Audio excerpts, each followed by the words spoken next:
The alchemist, सपने, लक्ष्य, खजाने और किस्मत की एक ऐसी किताब, एक ऐसी कहानी जिसे इस दुनिया के हर उस इंसान ने पढ़ा है जो किताबें पढ़ने का शौकीन है। और आज मैं वही कहानी आपको कम से कम शब्दों में सुनाने की कोशिश करूंगा। इस कहानी को शुरू करने से पहले मैं आपको एक और बात बताना चाहता हूं कि अगर आप लोगों की जिंदगी के संघर्ष की सच्ची कहानियां सुनना चाहते हैं तो हमने नीचे डिस्क्रिप्शन में एक चैनल का लिंक दिया है, आप उसे भी सब्सक्राइब करें और लोगों की जिंदगी के सच्चे संघर्ष की कहानियां सुनें। ये कहानी है सेंटियागो की। सेंटियागो एक चरवाहा होता है। चरवाहा उसे कहते हैं कि जो भेड़ बकरियां चराता है, और सेंटियागो को दुनिया देखने का बड़ा शौक होता है और इसीलिए वो अपनी भेड़ों को एक गांव से दूसरे गांव, एक शहर से दूसरे शहर, दूर दूर तक चराने के लिए ले जाता था। वैसे तो सेंटियागो स्पेन का रहने वाला था, लेकिन उसका काम इस तरह का था कि उसने बहुत दुनिया देख ली थी। वो एक गांव से दूसरे गांव जाता और ऊन बेचता, और आखिरी बार उसने जिस मर्चेंट को ऊन बेचा था उसकी लड़की से सेंटियागो को प्यार हो जाता है। और अब इस बार वो दोबारा उसी गांव में जा रहा है और उस गांव का नाम है तरीफा। और वहां जाने के लिए वो बहुत एक्साइटेड है क्योंकि वो बहुत जल्दी उस लड़की से मिलने वाला है जिसे वो प्यार करता है। अब चलते चलते बहुत रात हो जाती है और सेंटियागो ये डिसाइड करता है कि आज रात मैं यहीं बिताऊंगा और कल सुबह यहां से निकलूंगा।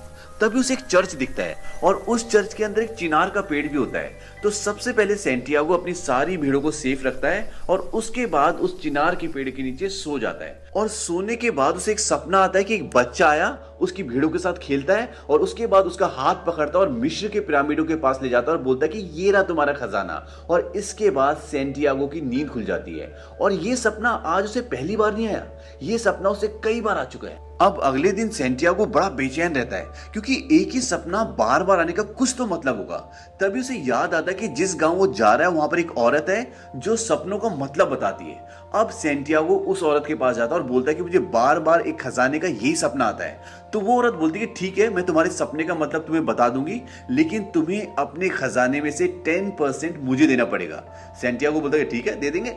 और तब वो औरत बताती है कि तुम्हें मिस्र जाना चाहिए और पिरामिड के पास तुम्हें तुम्हारा खजाना मिलेगा। सेंटियागो सोचता है पागल बना रही है मुझे, मैं कहां मिस्र जाऊंगा, और वो वहां से निकल जाता है। वहां से निकलने के बाद वो बाजार जाता है और बाजार से किताब खरीदता है। अब उसके पास एक बूढ़ा आदमी आता है और उससे खामखा बातें करना शुरू कर देता है और इस बात से सेंटियागो इरिटेट होना शुरू हो जाता है। और तब वो बूढ़ा बोलता है मैं तुम्हें तुम्हारे खजाने तक पहुंचा सकता हूँ।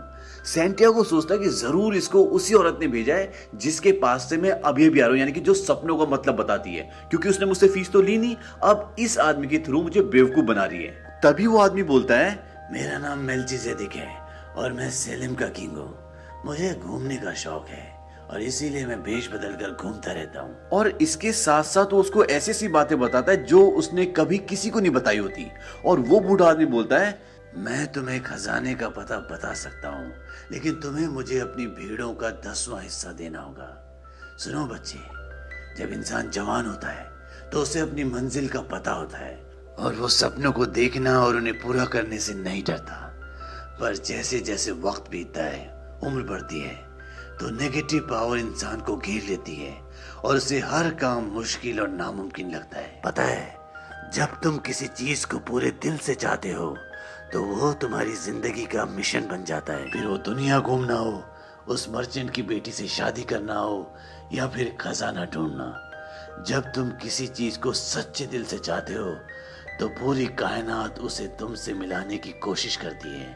अब सेंटियागो सोचता है कि मैं अपनी भीड़ों को और उस लड़की को छोड़कर इतनी दूर कैसे जा सकता हूँ। तब वो उस बूढ़े आदमी को बोलता है कि मैं तुम्हें अपनी भीड़ों के बदले उस खजाने में से 10% दे दूंगा। वो बूढ़ा आदमी बोलता है जो चीज तुमने अभी पाई नहीं, उसे देने की अगर तुम पहले ही सोच लोगे तो उसे पाने की डिजायर को पहले ही खत्म कर दोगे। सेंटियागो सोचता है कि मैं अपने माँ बाप को छोड़ के आया और आज वो मेरे बिना रहना सीख गए, तो ये लड़की और ये भीड़े मेरे लिए मेरे माँ बाप से बढ़कर तो नहीं है, तो ये भी रहना सीख जाएंगे और मैं भी इनके बिना रहना सीख जाऊंगा। और अगले दिन सेंटियागो अपनी सारी भीड़ों को बेच देता है, सिर्फ 10% बचाता है जो उसने उस बूढ़े आदमी को देने का वादा किया था। अब सेंटियागो उसे 10% भेड़े दे देता है और वो बूढ़ा आदमी से बोलता है कि तुम्हें मिस्र जाना है पिरामिड के पास और वहां तुम्हें खजाना मिलेगा, लेकिन खजाना ढूंढने के लिए तुम्हें नेचर के सिग्नल्स को समझना पड़ेगा। और वो उसे 2 पत्थर भी देता है। वो कहता है कि नेचर के जो सिग्नल्स हैं उनको समझने के लिए ये पत्थर तुम्हें बहुत काम आएंगे। अब वो बूढ़ा आदमी उसे अफ्रीका के शिप में चढ़ा देता है और यही रास्ता होता है, पहले उसे अफ्रीका जाना है और अफ्रीका के बाद वो मिस्र जाएगा। अब जब वो अफ्रीका के तंजीर शहर में पहुंचता है तो उसका सारा पैसा सब कुछ चोरी हो जाता है और वो सोचता है कि मैंने बहुत बड़ी गलती कर दी यहाँ पर आके, क्योंकि अब मेरा सारा पैसे खत्म हो गए और मेरा अच्छा खासा जो पहले काम था वो भी खत्म हो गया। अब मैं करूं तो क्या करूं, अब मैं जाऊं तो कहां जाऊं, क्योंकि वो अफ्रीका में फंस चुका है। पर तभी उसे उस बूढ़े राजा की बात याद आती है कि अगर तुम किसी चीज को सच्चे दिल से चाहो तो पूरी कायनात तुम्हें उससे मिलाने की साजिश करती है। और वो सोचता है कि ये जगह इतनी बुरी भी नहीं है। अब वो एक पहाड़ी पे जाता है जहां पर एक कांच का सामान बेचने की दुकान होती है। उसका सामान काफी गंदा पड़ा होता है, तो सैंटियागो उसको बोलता है कि मैं तुम्हारा सारा सामान साफ कर देता हूँ, बदले में तुम मुझे खाना खिला देना। वो दुकान का मालिक उसको कोई जवाब नहीं देता। तब सैंटियागो सोचता है कि शायद प्रकृति चाहती कि मैं अपना फैसला खुद करूं और वो उसका सामान साफ करना शुरू कर देता है।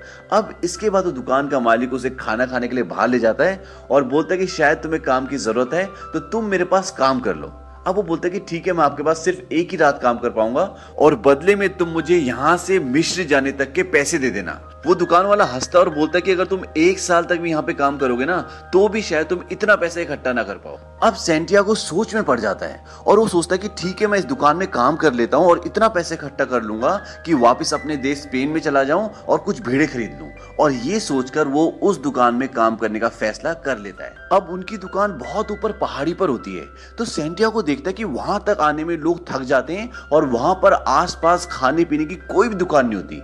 अब सैंटियागो के दिमाग में एक आइडिया आता है। वो सोचता है क्यों ना कुछ खाने पीने का सामान रखा जाए जिससे लोग भी आए और बर्तन भी खरीदें और उनकी बिक्री बढ़ जाए। और वो ये आइडिया उस व्यापारी को बताता है और व्यापारी को ये आइडिया बहुत पसंद आता है। सैंटियागो उस व्यापारी को बोलता है कि हम इन क्रिस्टल के बर्तनों में चाय बेचेंगे और व्यापारी उसकी बात मान जाता है और अगले 1 साल में उनकी इतनी बिक्री होती है, इतना पैसा कमाते हैं कि वो अमीर हो जाते हैं। और अब सैंटियागो के पास इतने पैसे हैं कि वो वापस अपने घर स्पेन जा सके और अपने लिए भेड़े खरीद सके। अब वो ये फैसला करता है कि वो वापस अपने गांव चला जाएगा। तभी उसे उस बूढ़े राजा की बात याद आती है जिसने उसे कहा था कि अपने ख्वाबों को कभी भी अधूरा नहीं छोड़ना चाहिए। और इसके बाद वो एक बार फिर अपनी किस्मत आजमाता है और मिस्र जाने वाले कारवां में शामिल हो जाता है और वहां पर उसकी मुलाकात एक अंग्रेज से होती है। और ये अंग्रेज एक एल्केमिस्ट को ढूंढ रहा होता है और एल्केमिस्ट वो होता है जो सोना बनाता है और जिस एल्केमिस्ट को ये ढूंढ रहा होता है उसकी उम्र 200 साल होती है। अब जब ये उस एल्केमिस्ट के गांव पहुंचते हैं तो वहां पे लड़ाई झगड़ा दंगा शुरू हो जाता है और वहां पर सैंटियागो फंस जाता है। सैंटियागो सोचता है कि मैं यहाँ पे फंस गया तो चलो इसकी मदद कर देता हूँ एल्केमिस्ट को ढूंढने में। अब वो उस एल्केमिस्ट को ढूंढते ढूंढते कुएं के पास पहुंचते हैं और वहां पर एक लड़की खड़ी होती है जिसका नाम होता है फातिमा। और सैंटियागो को फातिमा को देखते ही प्यार हो जाता है। इसके बाद फातिमा उन्हें एल्केमिस्ट का पता बताती है और वो अंग्रेज उस एल्केमिस्ट के पास जाता है। एल्केमिस्ट उस अंग्रेज से बोलता है कि तुम पिछले 10 सालों से मुझे ढूंढ रहे हो, क्या तुमने खुद कभी सोना बनाने की कोशिश की? अंग्रेज बोलता है नहीं। वो कहता है कि अगर तुमने की होती तो आज तक तुम सोना बना चुके होते, क्योंकि किसी भी चीज को पाने के लिए निरंतर अभ्यास करना पड़ता है। अब जाओ, कोशिश करो और तुम सोना जरूर बनाओगे। और इसके बाद अंग्रेज वहां से चला जाता है। अब वहीं दूसरी तरफ सैंटियागो रोज फातिमा से मिलता है और उन दोनों को एक दूसरे से प्यार हो चुका है। अब एक दिन सैंटियागो देखता है कि आसमान में 2 बाज आपस में लड़ रहे होते हैं। तभी सैंटियागो को लगता है कि ये कोई संदेश है और इस गांव पे जरूर कोई दूसरी सेना या दूसरा गांव हमला करने वाला है। और ये बात वो वहां के कबीले के सरदार को बताता है। वो बोलता है कि अगर तुम्हारी बात और तुम्हारा आभास झूठा हुआ तो मैं तुम्हारी गर्दन कटवा दूंगा। अब अगले दिन सच में उस गांव पर एक सेना हमला कर देती है, लेकिन वो सब पहले से तैयार होते हैं तो वो उस लड़ाई को जीत जाते हैं। अब इस बात से वहां का सरदार सैंटियागो पे बहुत खुश होता है और वो उसे 50 सोने की मुद्राएं देता है और बोलता है कि आज से तुम इस गांव के काउंसलर हो। अब वो सोचता है कि क्यों ना मैं इसी गांव में रुक जाऊं, क्योंकि वो फातिमा से बहुत प्यार करता है और अब वो आराम से फातिमा के साथ इस गांव में रह सकता है और उसे अच्छी नौकरी भी मिल गई, उसके पास पैसे भी हैं। और अगले दिन वो सारी बातें फातिमा को बताता है कि मैं सोच रहा हूँ कि मैं यहीं रुक जाऊं। फातिमा बोलती नहीं, मैं तुमसे सच्चा प्यार करती हूँ और मैं तुम्हारा इंतजार करूंगी। तुम जाओ और अपने सपनों को पूरा करो। और वैसे भी मैं वुमेन ऑफ डेजर्ट हूँ। रेगिस्तान में क्या होता है, लोग लंबे लंबे सफर पे जाते हैं और वहां की औरतों को, वहां की लड़कियों को अपने हस्बैंड की और जिनसे वो प्यार करते हैं उनका इंतजार करने की आदत होती है और इसके बाद सेंटियागो वहां से आगे निकल जाता है। और इस बार बूढ़ा एल्केमिस्ट भी सेंटियागो के साथ जाता है क्योंकि वो भी चाहता है कि वो खजाना ढूंढे और अपने सपने को पूरा करे। अब जब वो रेगिस्तान में कई दिन चलते हैं तो रास्ते में उन्हें कबीले वाले पकड़ लेते हैं और वो कहते हैं कि तुम जासूस हो। वो कहते हैं कि नहीं, हम जासूस नहीं हैं, पर वो उनकी बातों पे विश्वास नहीं करते और वो सेंटियागो का सारा सोना छीन लेते हैं। और उसके बाद वो उन्हें मारने वाले होते हैं कि एल्केमिस्ट कहता है कि आप जानते हो ये कौन है? ये बहुत बड़ा जादूगर है और खुद को हवा में बदल सकता है। वो कहते हैं कि ठीक है, अगर इसने ऐसा किया तो हम तुम्हें छोड़ देंगे, नहीं तो मार देंगे। अब सेंटियागो परेशान हो जाता है क्योंकि उसे जादू तो आता ही नहीं। तब वो उस बूढ़े एल्केमिस्ट से अकेले में मिलता है और बोलता है कि तुमने तो मुझे मरवा दिया। वो बूढ़ा एल्केमिस्ट बोलता है कि तुम अपने अंदर से मौत और हार के डर को बाहर निकाल दो और अपना पूरा ध्यान रेगिस्तान और हवा पे लगाओ और तुम ऐसा कर पाओगे। अब सेंटियागो रेगिस्तान में खड़ा होकर पूरा ध्यान लगाता है और सबसे पहले रेगिस्तान से पूछता है, उसके बाद हवा से पूछता है, फिर सूरज से पूछता है और उसके बाद आत्माओं की दुनिया से पूछता है कि क्या मैं ऐसा कर पाऊंगा।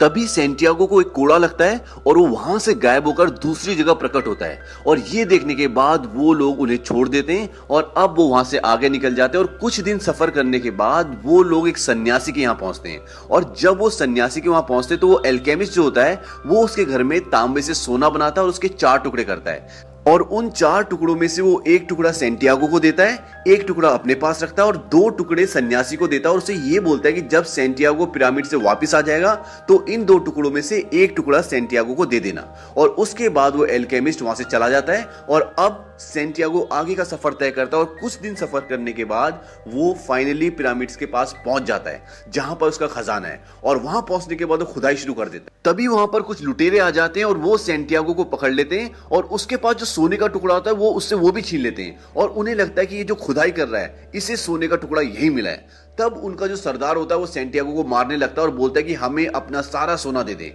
अब सेंटियागो उन्हें अपने सपने के बारे में बताता है, बोलता है कि मैं स्पेन का रहने वाला हूं और मुझे बार बार सपना आता था कि मिस्र के पिरामिड्स के पास एक खजाना है और मैं उसी खजाने को ढूंढने के लिए आया हूं। तब उनमें से एक बोलता है, अबे पागल है तो, अबे ऐसा सपना तो मुझे भी आता था कि स्पेन में एक टूटा फूटा चर्च है जिसमें एक चिनार का पेड़ और वहां पर जो भेड़ बकरियां चराते हैं वो रेस्ट करते हैं और उसके नीचे खजाना दबा है। मैं तो नहीं गया। अरे भाई पागल है यार, चलो किसके पल्ले बढ़ गए भाई, चलो आगे निकलते हैं और को भी लूटना है। उनके जाने के बाद सेंटियागो बड़ा खुश होता है क्योंकि अभी इस आदमी ने जो डिस्क्रिप्शन दिया था ये उसी जगह का डिस्क्रिप्शन था जहां पर आखिरी बार वो अपनी भीड़ों के साथ सोया था और उसे वो सपना आया था। और उसे अब समझ में आ जाता है कि उसे सपने में इजिप्ट क्यों दिखा, क्योंकि इजिप्ट का सिंबल चिनार का पेड़ होता है। और अब उसे पता है कि उसी चिनार के पेड़ के नीचे खजाना है। अब वो वहां से वापस अपने देश स्पेन आ जाता है और उसी चर्च में जाता है और जब उस पेड़ के नीचे खुदाई करता है तो वहां पर सच में उसका खजाना होता है और वो खजाना निकाल लेता है। और खजाना निकालने के बाद अपने वादे के मुताबिक वो उस बूढ़ी औरत के पास जाता है जिसको उसने खजाने का 10% देने का वादा किया था, जो सपनों का मतलब बताती थी। और वो उसे उसका हिस्सा देता है और वहां से सीधा वो फातिमा के पास आ जाता है और वो दोनों शादी कर लेते हैं और उसके बाद वो हमेशा खुशी खुशी रहते हैं। तो ये थी कहानी एल्केमिस्ट की। ये बहुत ही फेमस बुक है और इस बुक को हर किसी को जरूर पढ़ना चाहिए।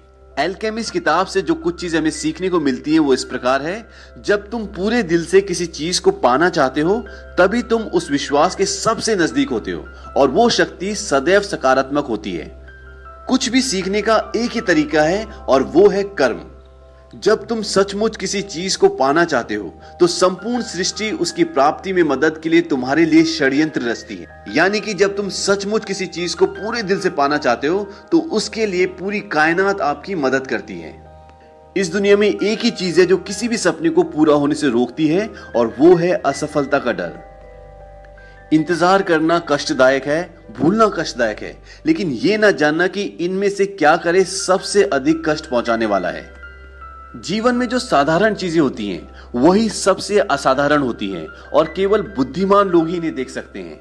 हर किसी को स्पष्ट है कि और लोगों को अपना जीवन कैसे जीना चाहिए, पर उन्हें अपने बारे में कुछ भी नहीं पता होता। एक बच्चा अपने से बड़ों को 3 चीजें आराम से सिखा सकता है, बिना किसी कारण के खुश होना, हमेशा कुछ करने में व्यस्त होना और ये जानना कि जो वो चाहता है उसे पूरी ताकत के साथ कैसे मांगा जाए। दुनिया में कोई भी चीज कभी भी पूरी तरह से गलत नहीं होती, यहां तक कि रुकी हुई घड़ी भी दिन में 2 बार सही होती है। तुम वो हो जो तुम होने का यकीन करते हो। दुनिया का सबसे बड़ा झूठ क्या है? दुनिया का सबसे बड़ा झूठ ये है कि हमारे जीवन में एक समय ऐसा आता है जब हमारे साथ हो रही चीजों पर हम नियंत्रण खो देते हैं और हमारा पूरा जीवन भाग्य द्वारा नियंत्रित होने लगता है।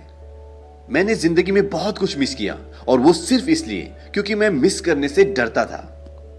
जिंदगी में हर एक चीज बस एक ही बार होती है, वो फिर कभी नहीं हो सकती, लेकिन हर वो चीज जो 2 बार होती है वो निश्चित रूप से तीसरी बार भी होगी।